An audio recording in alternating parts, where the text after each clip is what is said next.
Glory to thee, our God, glory to thee, O heavenly King, Comforter, the Spirit of truth, who abides everywhere and fills all things, treasury of blessings, giver of life, come and abide within us, cleanse us from every impurity, and save our souls, O good one. Amen. All right, grab a seat. So, where is my stylus? All right, so I wanted to start actually, I did something kind of screwed up last time. It wasn't a big deal, but this is, we were talking about prayer for the dead and sort of what it does. And this is sort of a well-known little anecdote from the life of Saint Gregory the Great, whom I believe was the Pope of Rome, about kind of that subject of prayer for the dead. And so I just wanted to share it with you. For those on Zoom, you'll just have to listen along.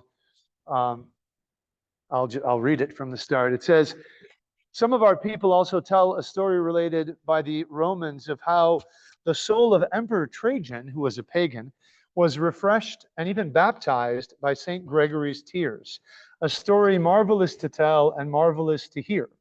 Let no one be surprised that we say he was baptized, for without baptism none will ever see God. And the third kind of baptism is by tears. One day, as he was crossing the Forum, a magnificent piece of work for which Trajan is said to have been responsible, he found, and on examining it carefully, that Trajan, though a pagan, had done a deed so charitable that it seemed more likely to have been the deed of a Christian than a pagan. For it is related that as he was leading his army in great haste against the enemy, he was moved to pity by the words of a widow, and the emperor of the whole world came to a halt. She said, Lord Trajan, here are the men who killed my son and are unwilling to pay me recompense. He answered, tell me about it when I return, and I will make them recompense you. She replied, Lord, if you never return, there will be no one to help me. Then, armed as he was, he made the defendants pay forthwith the compensation they owed her in his presence. When Gregory discovered this story, he recognized that this was just what we read about in the Bible. Judge for the fatherless, plead the widow, come now and let us reason together, saith the Lord. Since Gregory did not know what to do to comfort the soul of this man who brought the words of Christ to his mind, he went to St. Peter's Church in Rome and wept floods of tears, as was his custom, until he gained at last by divine revelation the assurance that his prayers were answered, seeing that he had never presumed to ask for any other pagan.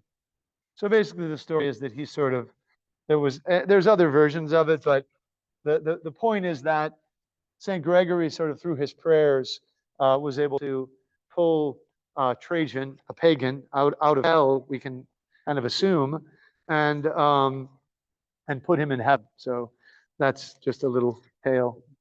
These are actually, somebody asked me for this. So these are the notes from last week.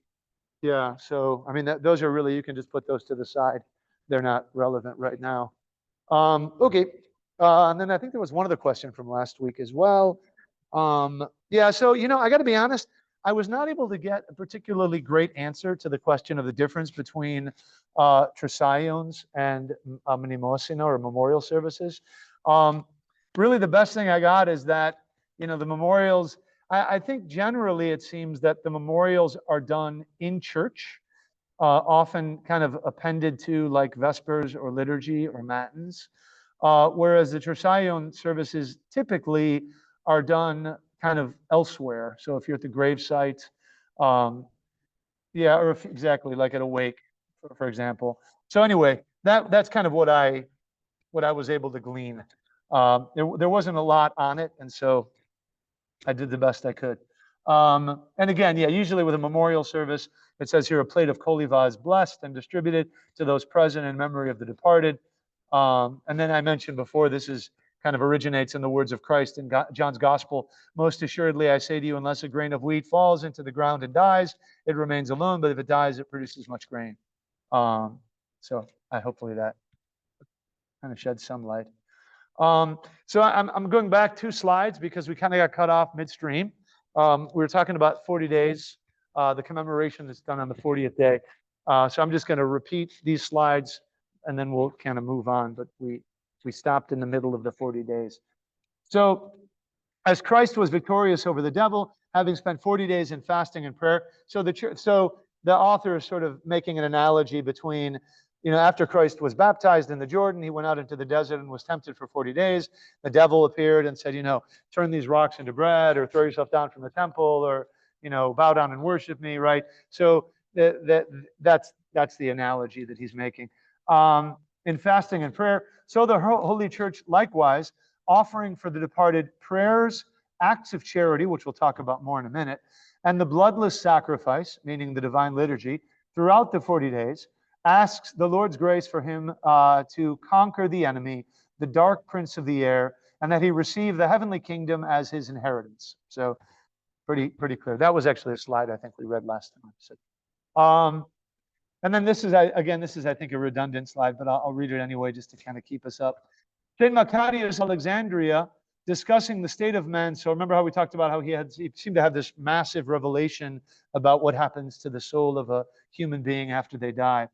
After the second adoration, so remember we talked about first the soul dies, and then for like 2 days, whatever, the soul is sort of in the earth, sort of roaming around and seeing the places where it used to kind of roam. Then it stands before God and worships the throne of God. Then it goes and it sees hell, right? Hell is second. Yeah. Then it goes for like 6 days, the next 6 days, and sort of sees all of the machinations in hell. And then on the 9th day, it also, again, stands before the throne of God. And then between the 9th day and the 40th day, the tradition of the church is that the person's soul roams around heaven and sees all of the delights of heaven. And then on that 40th day, it receives sort of this initial judgment. Yeah, Tony. Actually, look at the notes. It says in the notes, because somebody look in the notes. It should be near the end. It should be like, probably on page 9. I thought it was day 1 to 3. It's sort of in the world. 3 to 9, I thought it was maybe I'm wrong. So what happens between days 3 and 9? That's the real question here. Well, I'm asking them. They have the notes. Yeah, it's right up here. Help yourself. I just can't remember. You may be right. Anyone finding it? It should say like on the 9th day. Let's see here. St. Gregory. Let's see here. The 3rd day. So paradise. The 9th day commemoration. So in accordance with the angel's revelation, St. Macarius says that after worshiping God on the 3rd day, it is commanded to show the soul the various pleasant habitations of the saints and the beauty of paradise. So from day 3, is that not? Well, I don't know what I said. Anyway, what is correct is from day 3 to day 6, they see paradise, and then, day 3 to day 9, they see paradise. Then they go worship before the throne of God, and then from day 9 to day 40, they see sort of the machinations of hell. So, okay, I stand corrected. All right, so after the second adoration, the Master of all commands that the soul be led to hell. Oh, and that's actually it. And show the places of torment there, the various parts of hell, and the diverse tortures of the wicked. So we talked about them. Let me just keep going. So now we're moving on here. So on the 40th day, it is once again borne aloft to adore the Lord God. And it is at this time that the judgment determines the place of confinement. Is it hard to see this font on this background? Yeah, okay, sorry, I'll never use this again. Anyway, I'm too far in. This is a great day for the deceased, for it determines his portion until the dread judgment of God. And therefore, the Holy Church correctly commands that fervent prayer be made for the dead on this day. So that's the 40th day, that's really, and that probably many of you know. So the real significance, probably the most significant day is the 40th, because this is the day that the soul sort of stands before the judgment seat of Christ and receives that sort of preliminary judgment. Any questions on that? So the other thing that's kind of noteworthy when we're talking about under the heading of prayer for the dead is there are a couple of sort of universal days of prayer for the dead. We normally, so what we actually do in the GOA and the Greek Orthodox Archdiocese isn't entirely correct. Properly, there are really 2 days that are prescribed for sort of universal commemoration of the dead.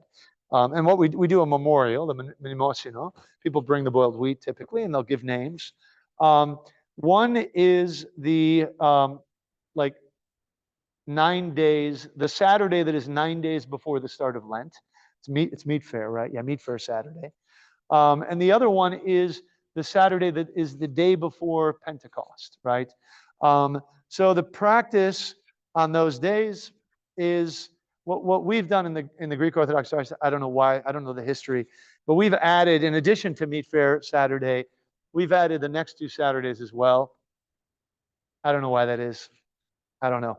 In the Russians and the Serbs, they don't usually do those. They just do meat fair Saturday. They don't do the other days, but I don't know the backstory.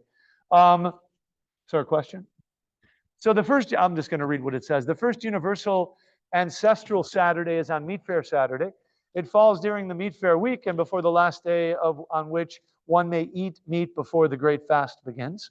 The following day, Sunday, commemorates the dread. So meat fair Sunday, every like the Sundays that sort of precede Lent and the Sundays of Lent, each have their own sort of unique commemoration. So the first Sunday of Lent is the Sunday of Orthodoxy. The second is Gregory Palamas. The third is the Holy Cross. The fourth, I think the fourth is, I can't remember which one's Mary of Egypt and which one is John of the Ladder. Mary of Egypt is, okay, so John of the Ladder is 4 and Mary of Egypt is 5. I always get those confused.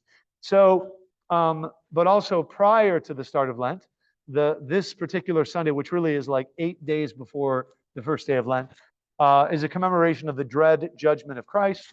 And the church prays for all that have departed in faith and hope of resurrection, beseeching the righteous judge to show forth his mercy upon them on the very day of the impartial retribution at the universal judgment. So this is, I think I have one more slide on that. So yeah, the establishment of this Saturday dates from the first years of Christianity.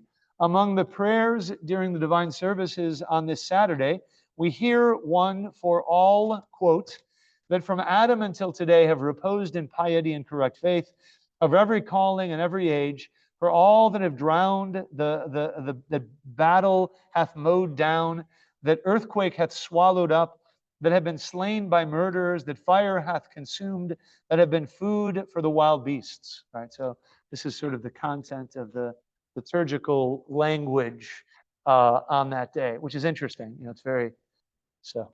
Anyway, any comments, questions on that?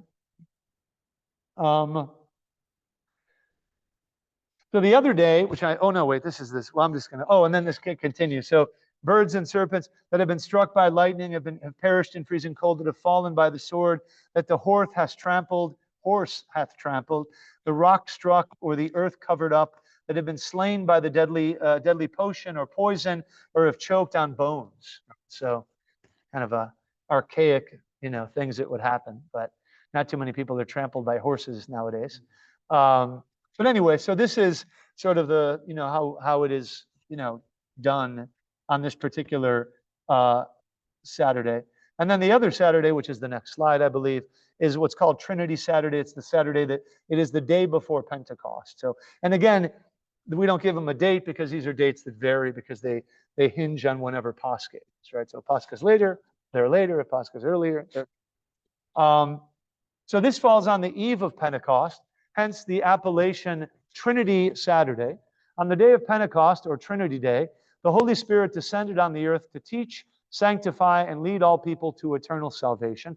Therefore, the Holy Church calls upon us to make a commemoration on this Saturday that the saving grace of the Holy Spirit wash away the sins from the souls of all our forefathers, fathers, and brethren that have reposed throughout the ages, and asking that they all be united in the kingdom of Christ, and praying for the redemption of the living and for the return of their souls from captivity. She begs the Lord to give rest to the souls that have fallen asleep in a place of refreshment. For the dead shall not praise thee, O Lord, neither shall they that are in hell make bold to offer unto thee confession. But we that are the living will bless thee, and will pray and offer unto thee propitiatory prayers and sacrifices for their souls, right? So this is a, you know, these are, important and good practices. I mean, we talked, I think, last week about, handing these down to the next generation. And we just, we have to, we want to do that, right? Because we believe that these prayers are, I mean, I want people to pray for me when I die, what I'm saying? So we have to just be mindful of that and practice it. I think well, I'll be honest with you, I don't really get that many names to commemorate on liturgies. We should give names. And there's nothing wrong with giving them every Sunday. There's so many stories about, the prayers of the commemorating of people in liturgy and just miracles that sort of correspond with them that I don't know why we wouldn't want to. I mean, I have a whole list just of my own family, and I have a list of other people that give me, but it's a good practice. Maybe we should have a seminar on how to make koliva too. Again, we had one, but we can have another one. Tony.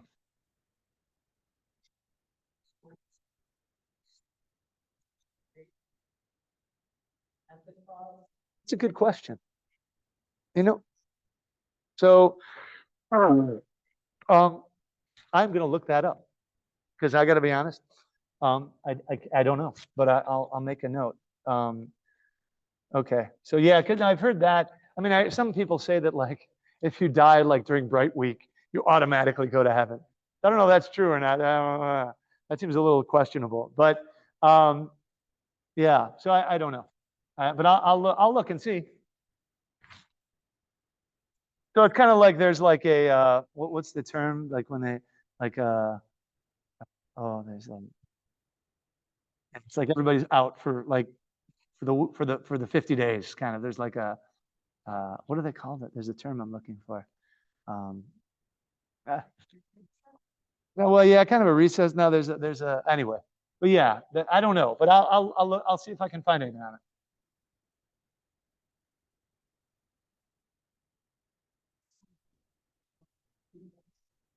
I'll look. That one seems more dubious, but I will look. I will look. Amnesty. Amnesty was the word I was looking for. Amnesty means like release from prison or whatever. Right? Yeah, kind of an amnesty. But I will do a little digging and see what I can find.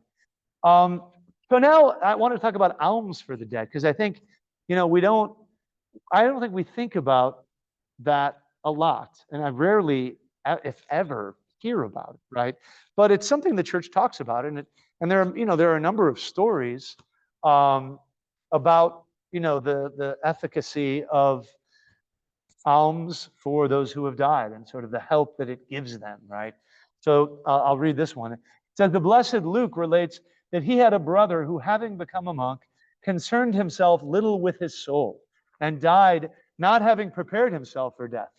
The holy elder wished to discover what his brother had been accounted worthy of, and he began to entreat God to reveal his lot. So he's praying to God to kind of show him how this monk fared. One day during his prayers, the elder beheld the soul of his brother in the hands of demons. Meanwhile, money and costly things had been found in the cell of the deceased, from which the elder understood that the soul of his brother was suffering, among other reasons, for breaking the vow of poverty. All the money that had been found, the elder gave to the poor. After that, he again began to pray, and beheld the judgment seat of God, and the radiant angels contending with the demons for the soul of his brother. The demons cried out to God, "Thou art just." Now they want justice, right? It's whatever serves their purpose. "Thou art just. Judge thou this soul." Judge thou. This soul belongs to us, for it hath done our deeds. But the angels said that the soul of the dead man had been freed by the alms which had been distributed for it. To this the evil spirits objected, saying, did the deceased distribute the alms, or did the elder distribute them? Right? Indicating the blessed Luke. The elder was terrified by this vision, nonetheless summoned up the courage to say, it is true that I distributed the alms, but not for myself, but for his soul. The outraged spirits, hearing the elder's reply, straightway vanished, and the elder, consoled by his vision, ceased to doubt and grieve over the fate of his. Wow.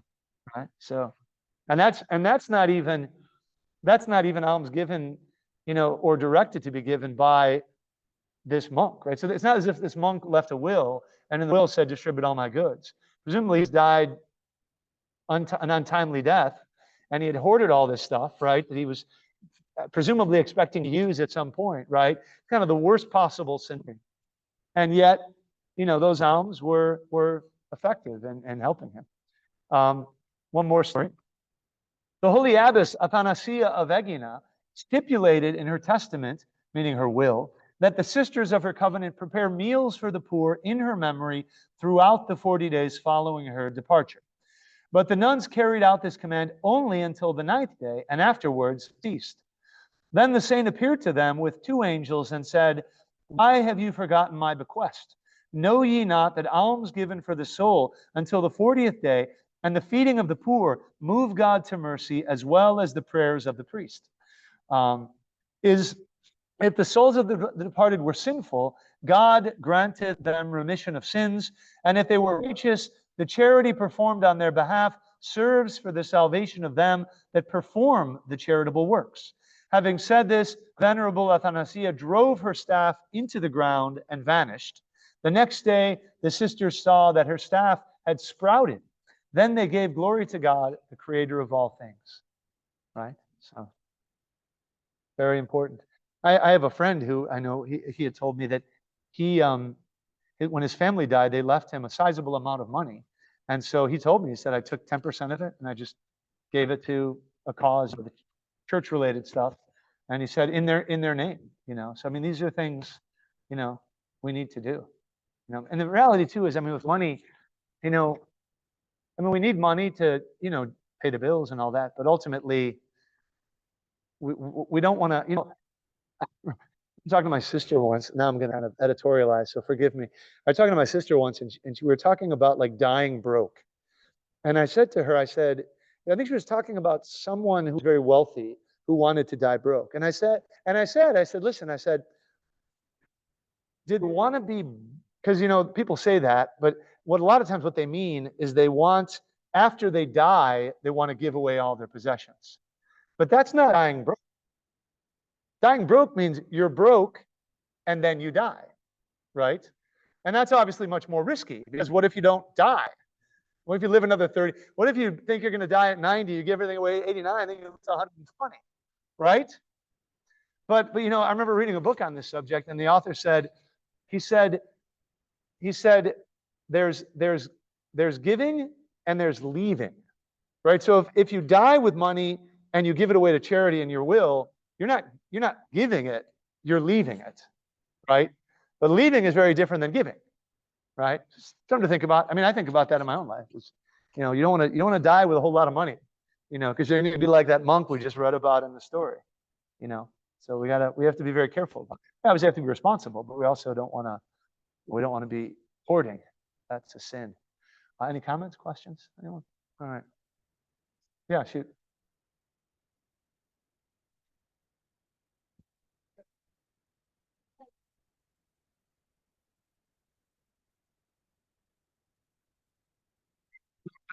I think any of those is fine. I mean, my friend, I know he told me he gave to a monastery he was close with. He gave, a chunk to his church where he goes. I think he gave some, I think he told me to like a women's shelter, So I think, the point is just doing good. And, that's the point. And sort of for the benefit of that, the people, in this case, for the, his parents. That would be my answer. Yeah.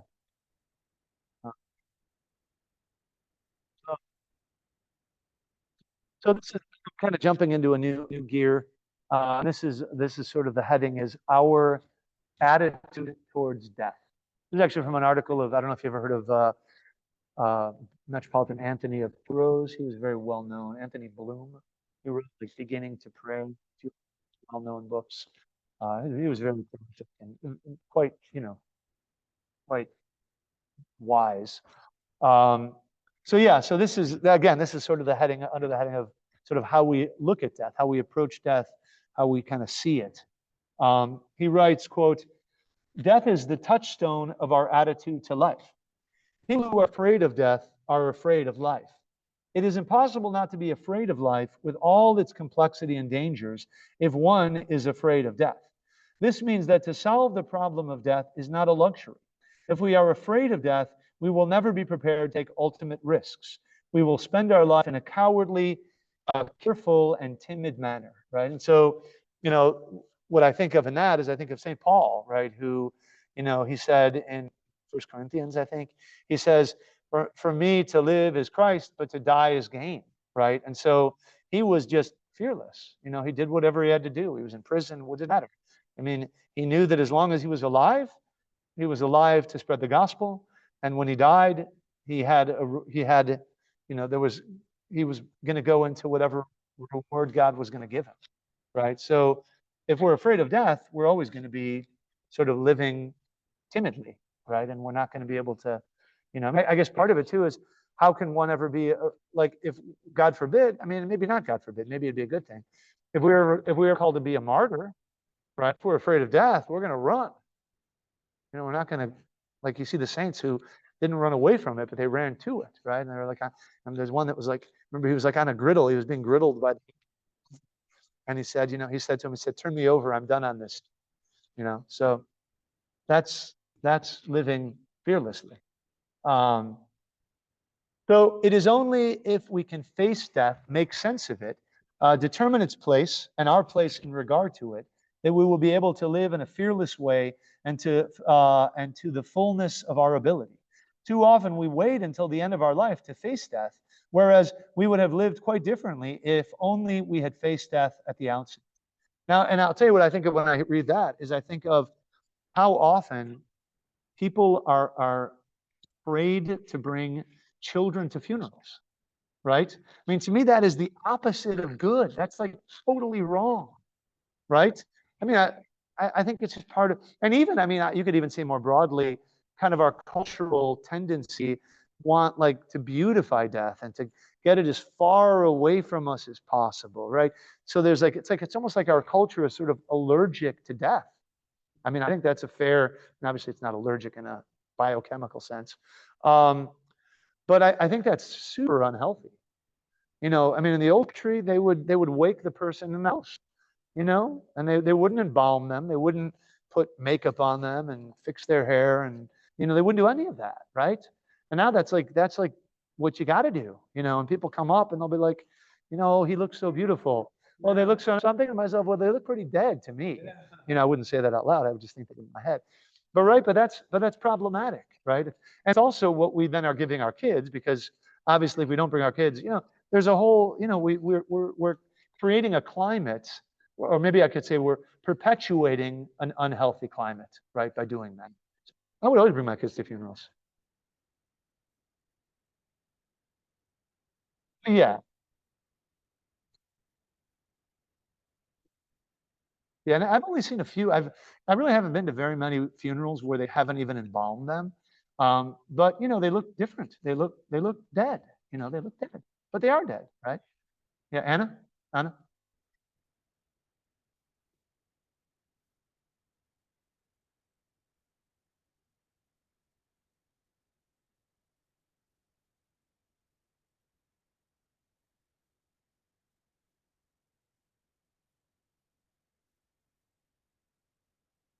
You say stupid things to you or something.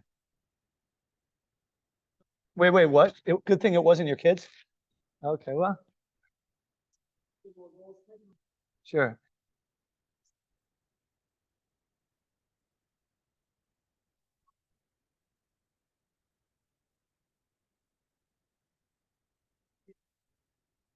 Yeah, sure.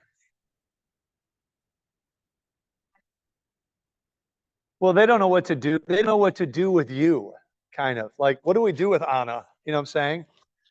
Yeah.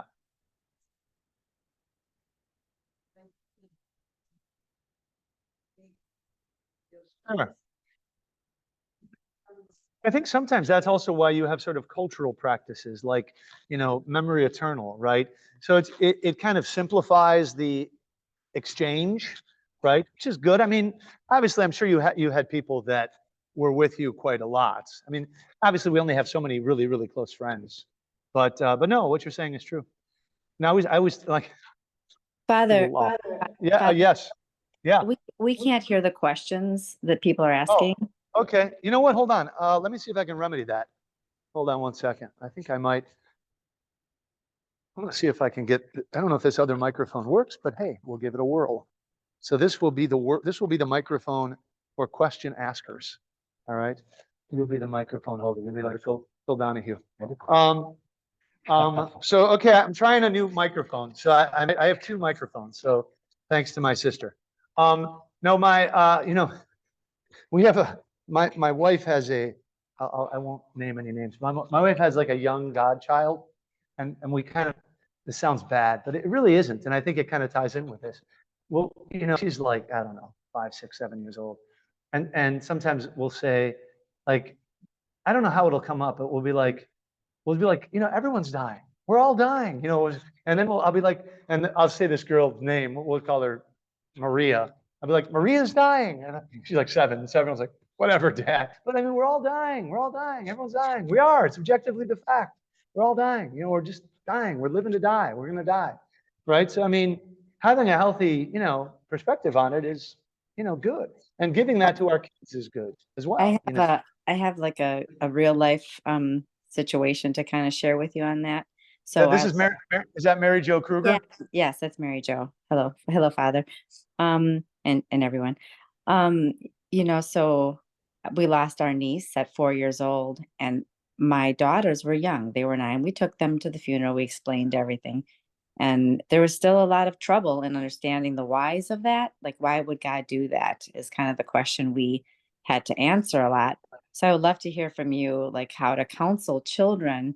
I agree, that it's healthy to understand these Yeah. things, but in reality, they have questions that scare them for the rest of their lives. And then like the next year, their grandmother died. So we faced a lot of challenges with death and having to, explain things to the kids at very young ages. How would what are your thoughts on that? Let me ask you for a definition. You said that they've had thoughts that have scared them for the rest of their life. Is that what you meant? Like literally that those events have sort of permanently kind of marked them? Yeah, they still, I think, grapple with them. They still have a little bit of fear of death. And, for your cousin to die at 4 is traumatic, right? At a young age, and it leaves a mark on you, and you don't understand how God could let something like that happen, right? Yeah. No, I'm just trying to figure. I mean, I guess it's some of that. We've talked through it. I mean, and they have actually talked to, I think it was Father Theologo about it too, a while ago. So I mean, we have talked about it, but it's still there. It's just something you grapple with as a human. Well, I mean, and I think, the fact is, death is sort of kind of like an ambiguous event in the sense that it's not 100% bad, but it's clearly not 100% good. And what I mean by that is, the reason, well, I'd say 2 things. Well, 3 things really. I think it's not entirely bad because the alternative would be to sort of live in this eternal state of sort of brokenness and sinfulness. And I think the saints of the church would say that's why God allowed for death, so that Adam and Eve wouldn't just be kind of becoming continually more and more warped into eternity. And I think, given the world we live in, assuming we believe that, that there is a heaven, right? I think we would say that's ultimately our destination for reasons that we obviously don't know. Sometimes people live to 110, and sometimes people, I've literally done funerals for babies that were born early. They were, 40 weeks is full term. They were like 23. They were born. I literally baptized them in the hospital, and then 3 days later, I put them in the ground. So I don't know that there are always, there are some questions that are just outside of our scope. But the other point I would make is clearly death was not God's original plan, right? So I mean, even St. Paul, like in his letter, which is the epistle we read at the funeral service, it's First Thessalonians chapter 5, I think maybe chapter 2. He says that we mourn when someone dies. He says we mourn, but we don't mourn as those who have no hope, right? So there's this tension, I think, in death between recognizing that it really wasn't God's fundamental will, right? His will was life. But at the same time, we also believe in, hope in, we have this assurance that Christ has risen from the dead, and that no matter at what age someone dies, we have this hope that we will be reunited eternally in God's kingdom. Now, I don't know that I wouldn't say that to a 5-year-old, but I would probably say a much more rudimentary version. But I don't know. I don't know what to say to that. I don't know if that helps or not. No, that's okay. It's one of those things that's hard to go through when you're doing that. And, Yeah. and Were they the same age? Was Maria's no, daughter? no, my niece was 4, and I think my daughter, one was 9 and one was 7, I believe, at the time. Okay. Oh, that's pretty close though. Yeah, still, and young. Very young. I think, it's a hard thing. I mean, especially what we would call sort of an untimely death. I mean, it's hard to sort of unpack and, exegete and kind Right. of. So I don't know. I don't have a real good, canned answer, as it were. Anything else, Mary Jo? Not on that time. It's always just hard to talk about, but it is. I think that one of the key pieces in that is just, either way you have to face it, you have to discuss it, right? And trying to stay with, for me, the toughest part was explaining to my children that this wasn't God's plan, honey. This is not something God made happen. This is just something that, was unexpected. And we have to understand that they're actually in a better place than we are. And as hard as that may be to understand for you right now, for some reason, God needed little angels. I mean, I didn't know what to say, Father, in all honesty. It was very difficult. Yeah, no, I hear you. I mean, yeah, I mean, it's difficult. I think to bring it down to an elementary level, it would just be nice if there was, like, in those types of cases, a little more guidance for that. But it's like, we do ask at the time, I guess. And I don't want to hold up too much time here on this, because I think you have a lot to go through. So thank you for Janet. that. Oh, yeah, use the mic.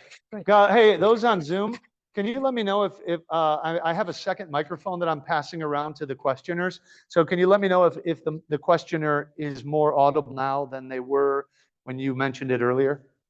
No, I just had an experience at a funeral that was here, and it reinforced again how, when the adults are grieving, the children kind of get lost in that process, even though I saw efforts. But after the funeral, they put the body in the hearse, and the little boy that was there, he was just circling, he was just very upset. And he said, "Where are they going to bury Grandpa?" And I said, "At the cemetery." And he said, "I thought they were going to bury him at the end of our driveway." And I said, "Oh no, Father's going to they're going to go with your mom and dad and your family, and you're all going to go to Pine Lawn, and he's going to be buried at the cemetery, and Father's going to say a prayer for him." And then he kind of said, "But I'll never see him again." And then I said to him, I put my hand on his shoulder, because I could see he was visibly shaken by This kid 5, 6, 10, 12? about 9. Oh, okay. Yeah. And I could see he was just visibly shaken. And I said to him, that's true. You will not physically see your grandpa again, but he's going to live in your heart. And I said, you pray for him every day, and he will pray for you. And I said, you grow up to be a good young man and make good decisions. And he kind of looked at me and he calmed down. Sure. But I thought at that moment, I just happened to be there. And he was so, I could Sure. see there were all kinds of things going on in his Yeah, head. yeah. So it's important, I think, no matter who we are, where we are, Sure. that because I could just tell the adults were overpowered. They Sure. were Well, over. sometimes again, Yeah. and if we don't, I mean, some people just aren't good at that, right? Yeah. That's one component. I think oftentimes people just don't know what the church even teaches. Yes. And we Yeah. just have to, that was great, Jazz. What you said was perfect. I think we just have to remember they process things differently, right? And Yeah. everybody's caught in the moment, but we forget that these little children see things differently and they have feelings that are deep. Yeah. Yeah. Very true. Yeah. On a quick tangent, was that more audible, that question? Oh my gosh, just to cut in, it's fantastic. Thank you. I Oh, okay. wish I'd That's thought great. to have you give a mic sooner to the Okay. questioners because we haven't heard of many of the weeks, but this is great. This is working out better. Thank you. Okie doke, okie dokie. Yep.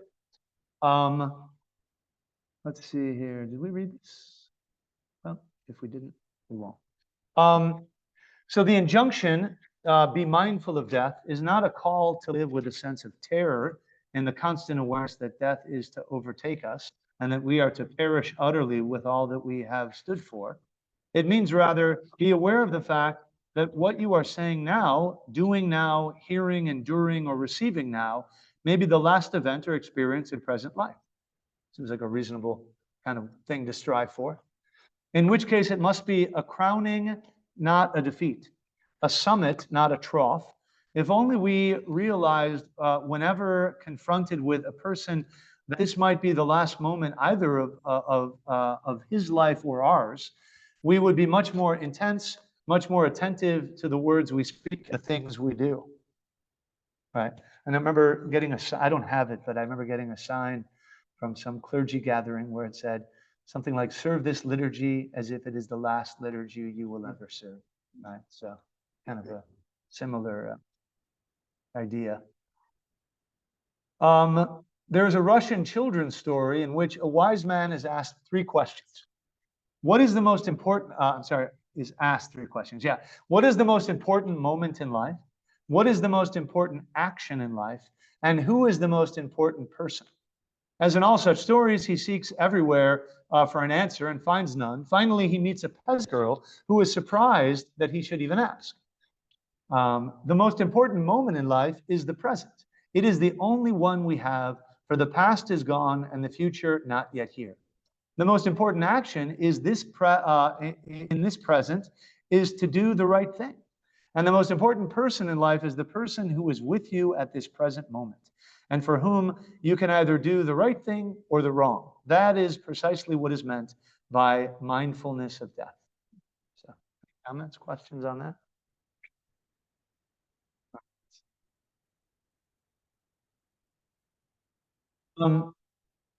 While dying from a practical point of view means to drop out of self-awareness into an oblivion of self.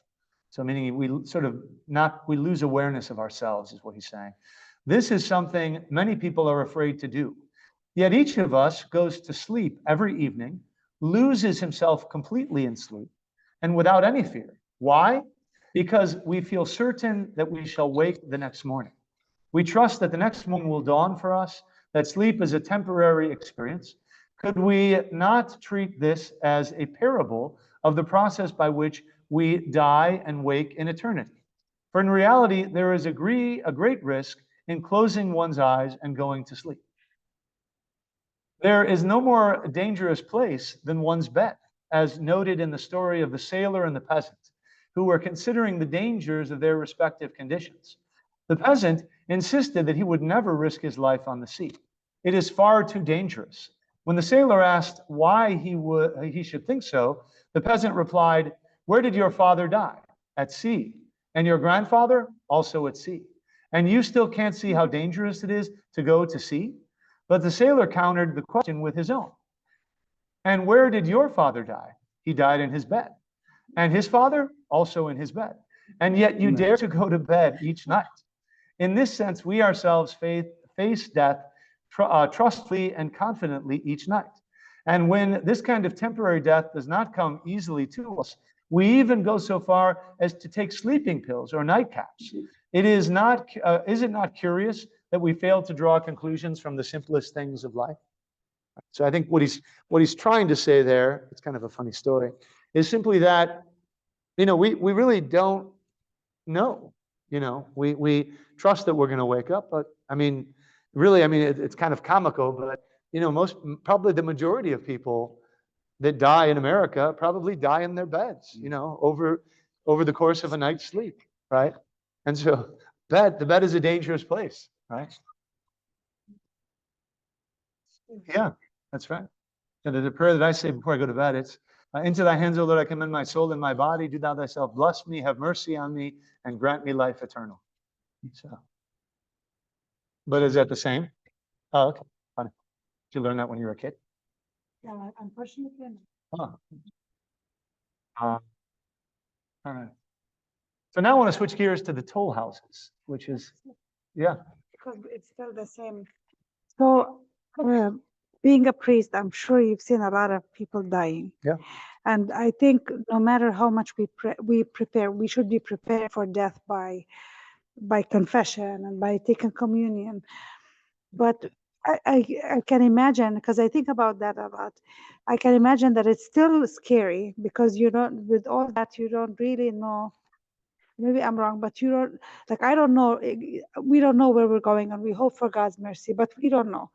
And I kind of imagine that point when you're dying, for me, I imagine that it's going to be scary because I hope for God's mercy, but I don't know where I'm going to end up being. Sure. So what would you advise? I hope that I'm aware when I'm dying that I'm dying. Sure. And I'm not under morphine or whatever they give. But what would you say, maybe that's a different topic for another lecture, but what would you suggest that we do in that moment, or we think, or I don't know. Yeah.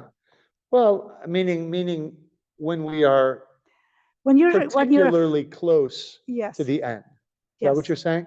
yes, and you have that, I imagine that the fear that I know, like you mentioned, the sleeping and waking up, which we believe in, but then where are we going to wake up, on what side? You know what I'm saying? Sure. So what is your advice, or what would you suggest that we do at that moment?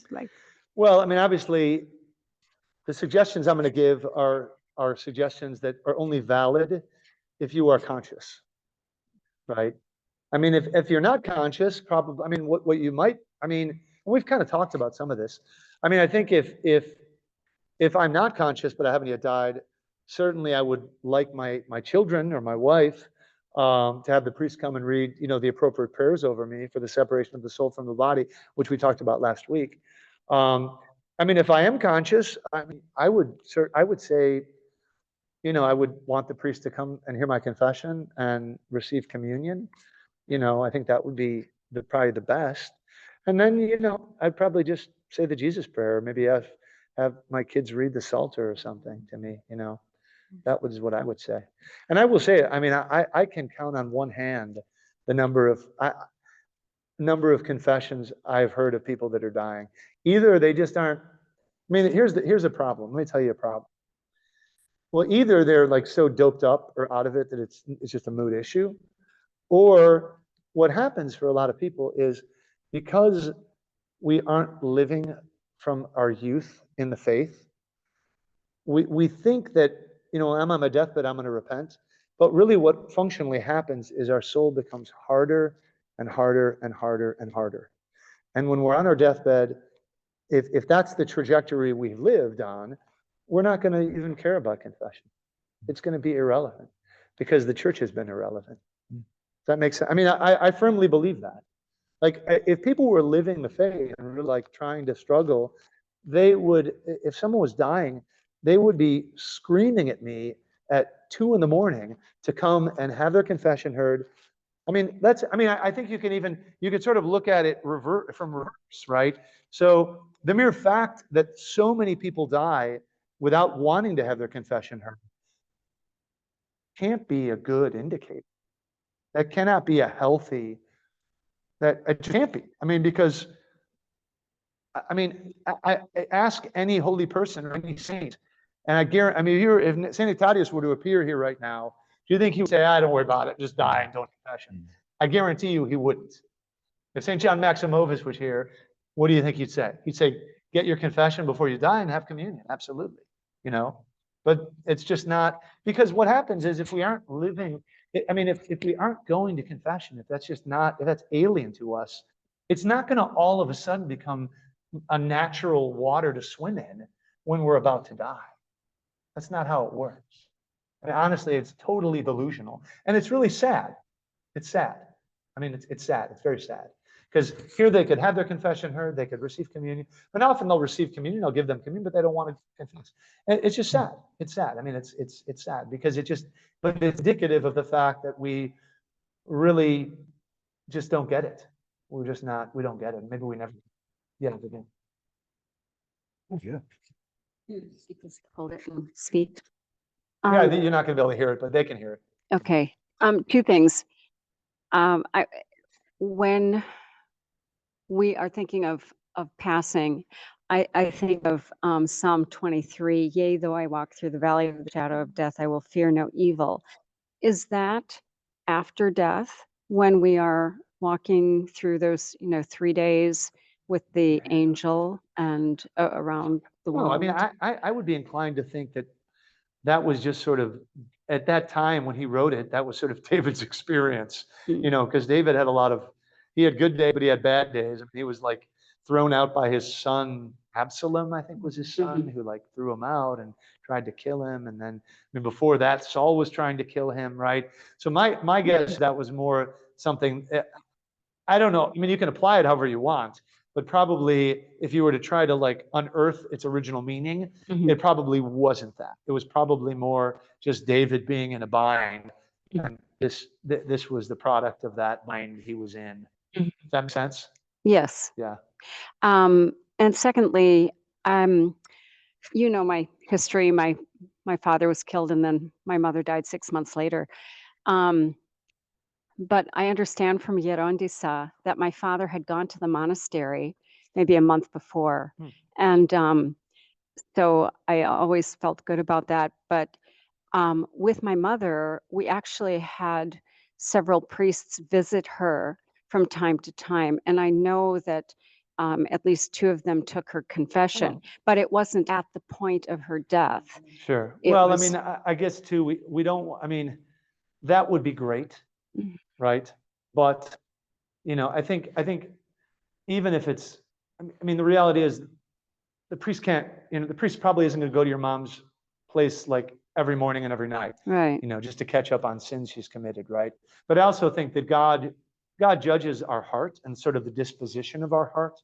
And so to use kind of 2 opposite examples, if someone just has no interest in confession at all, even though they're dying on their deathbed, that's one disposition. Probably not the disposition I want, but it is one disposition. On the other hand, if someone is seeking it, even if they died 2 weeks after they confessed, God sees that they confessed and that they were humble enough to, for lack of a better way of putting it, to defer and be obedient to the church. Because most of us, a lot of people, who I want to be obedient to? Most of us want to be obedient to the person that is filling our shoes. That's who we want to be obedient to, right? But that's, it's demonic. And the devil wanted to be obedient to the people, well, he didn't wear shoes.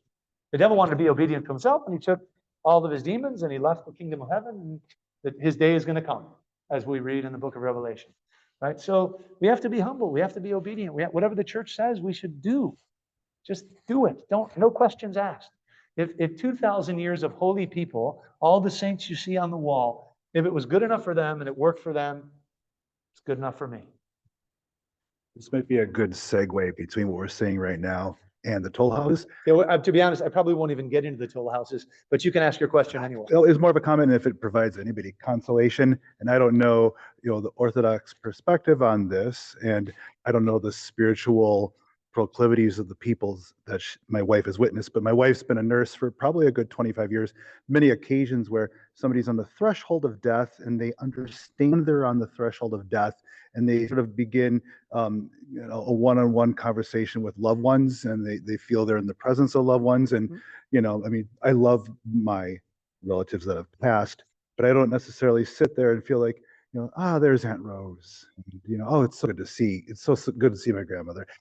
So, and I don't know, and why I say toll houses is, I know there's also spiritual deceptions in the universe, and is that some sort of spiritual test?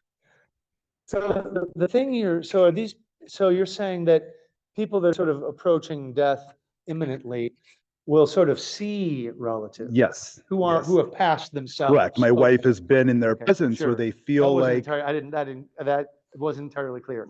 I don't know. I mean, it's like an aha moment that they're having. yeah. I mean, I don't necessarily object to it. I do think that there's sort of like I've never read this, but my own sense is I do feel like there's sort of like a twilight zone kind of between living and dying, right? When it's like we have one foot in the next life, but we still have one foot in this life. And so I don't necessarily viscerally object to that. I've never read anything Indeed. by a saint on that. Okay. And certainly I've read examples where people have been deceived, right? So yeah, I don't know, but I mean, there's certainly saints that have seen other saints. Yeah, I don't know. I think what I wouldn't say is that it is any instance of that is demonic. I wouldn't say that, nor would I say any instance of that is angelic and blessed by God. Correct. I'm open to it, but I think we should always be guarded. And I guess what I should always think, and each of us should think, is I'm not worthy of that. So I don't even want that. All right, like, there you go. no thanks. Right. Because I'm going to be deceived. We Right. should just assume right. that we are going to be like me. If it was up to me, I would absolutely be deceived. So Yep. God, please don't present any of that things to me. Thank you. Because I will be deceived. Right. Which maybe that brought to mind the toll houses and the perhaps those exercises in the theory of the toll houses that one has to go through. So yeah, we'll talk about that next week. Well, pass it back 2 rows if you would. This will be the last question because it's almost 8 o'clock. Unless somebody on Zoom has one. I have one question here, and if there's anyone on Zoom, you feel free to ask. Did somebody else want But hold on 1 sec, Zoom people. What you were saying, I think, is correct. When you said God knows our heart, that Jesus knows our heart, and I think if we live with Him every day, and that we seek Him every day, in spite of everything that we do wrong, sinning and everything else, that He knows our hearts more than anyone else. So I think at the time of death, that Lord Jesus Christ, have mercy on me, a sinner, is the best prayer that we can have, because He knows us and He knows our heart at the time we're doing something. And then we'd have at the service after somebody passes, those things that you did knowingly and unknowingly. Sure. Christ knows that already. He knows all that about us. And I think that confidence in just having Him be your best friend all the time, Sure. and knowing that He's not a stranger to you, and that during those times, whether you're in grief or whether somebody passes away or whatever, that He knows our hearts, because life is not always so easy, but where would we go without Him? Sure. It's either you're with Him or you're not with Him. And it's hard because I don't know what people do when they're not, but all I know is, for me, it gives me hope to know that He knows my heart. Well, and what I think of as you're talking is even under the heading of sort of the disposition of our heart, I think of the thief on the cross, right? Who repented, at the last minute, right? But Christ, discerned that it was genuine. Unlike the other guy who was sort of blaspheming Him, right? And, if you're the Messiah, get us down, blah, blah, blah, right? So I think, clearly God knows our hearts. But the thing is I guess what I would say is, kind of going back to a different point I made, is that we should, if we haven't started, we need to start now. Because every day that goes by, we put off starting, our heart just gets harder and harder. It's like concrete, right? When you first pour it in the ground, you can write your name in it. It's easy peasy, right? But you give it a couple days and you need a jackhammer. It doesn't look as nice, right? So I mean, my heart is hard. It's really, I know that, right? So you just keep working at it. It's like, yeah, I mean, but absolutely, yeah. I mean, God knows our actions enough. And I think that, it's not, I don't think having our confession just before we die is sort of like a magic wand. I mean, I think it would be good if we can, but I think, but we certainly should want to have our confession. And ideally, we should be doing it regularly. So, because I may die on the drive home today, in which case, I'm not going to have another confession. Last one I had was the last one I had, right? So we And should always Father- be ready. Yeah. So I mean, with everything that you see and everything that you're, privy to, one of the things that, like you said, people get hardened as they get older. And when you're on your deathbed too, and you've seen people who've just kind of been hard and not known what to do or in that place, but that's saving grace at that moment. Sometimes they just need to be heard that they're forgiven, right? So the pure act of just saying, sometimes you can just see things in people's eyes without words, I guess. And sometimes words can't always say what's in the soul. Are you there and witnessing someone's eyes and the compassion and the humbleness and the fear and the not knowing in their eyes, where you can say, that one thing that can console them of, you are forgiven? And can they respond with, will their response of a visual cue, a smile, or a softness to the face, how does the verbal versus the nonverbal work at that point of death? And then our ability to pray for people after that, the fact that we have that here as a congregation, as family members, as you as a priest, how does that help send them off into their journey once they have their last breath? Yeah. Well, I mean, you kind of asked like 3 questions there that I heard. I'm gonna, and then this will be the last question because it's getting late and I actually have a meeting. The easiest one to answer is, the prayers of the church after someone has died. Absolutely. I mean, we talked about that last week, and I think you were here. We talked about the 3-day and the 9-day. So, I mean, certainly that, no question, that the church absolutely has I would say, a very clear protocol for what the church prescribes. That one, doesn't require a lot. In terms of like their kind of visual cues versus verbal cues, I mean, I'd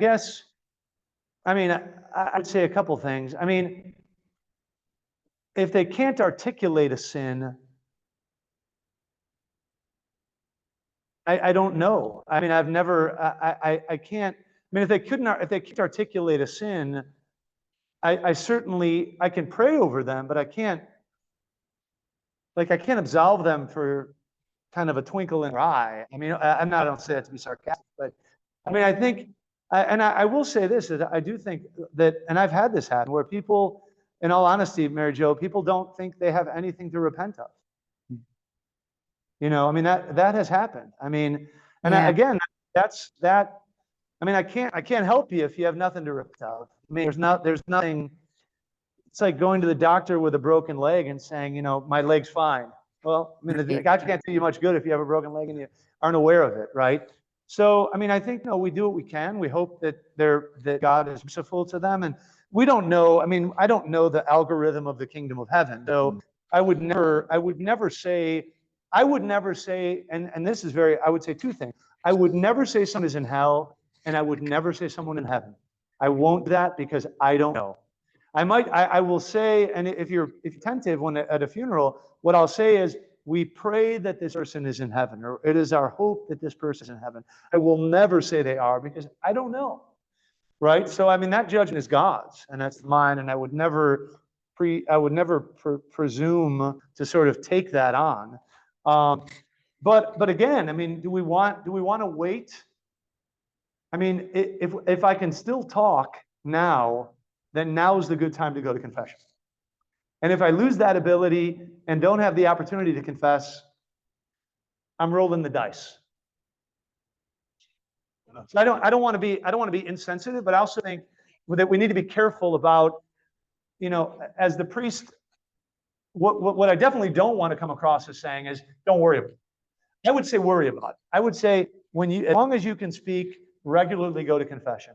And at least then you'll show God, if there comes a time when you can't speak or you're not even conscious, then at least God will say, that person was humble enough to be obedient to me when they were able to speak. So I'll accept that, right? But if we don't go to confession and then we're on our deathbed and we can't speak and we never went to confession, what have we shown God about the state of our heart? I mean, I would say that we've shown God, it would seem, again, I can't read the heart, but possibly that I don't really care what the church has to say, and I'm just going to do it my way. Now, I'm not saying that's what people think. Don't read me wrong. But I just think what we need to do, the best thing to do, the gold standard, is to do what the church says. Pray, fast, to go to confession, to be sacramentally connected to the church. That's the gold standard. If you veer from that because you don't want to do it, you're on your own a little bit. So I don't know. I don't know if that helps or not, but that's how I would answer. Let's close with a prayer because I have another meeting to get to. My hope is the Father, my refuge is the Son, my shelter, the Holy Spirit, O Holy Trinity, glory be to thee. All right, if I can have some help disassembling. Good night to all of our Zoom attendees. Please to make your fun of the box. That's fine, thank you. Where is my stylus? How do I get off of this thing? Father, am I allowed to reach in? You know what? I will do that. Or maybe Philip, do you want to go in and unplug the orange cord in the sanctuary? So that's fine. Who I?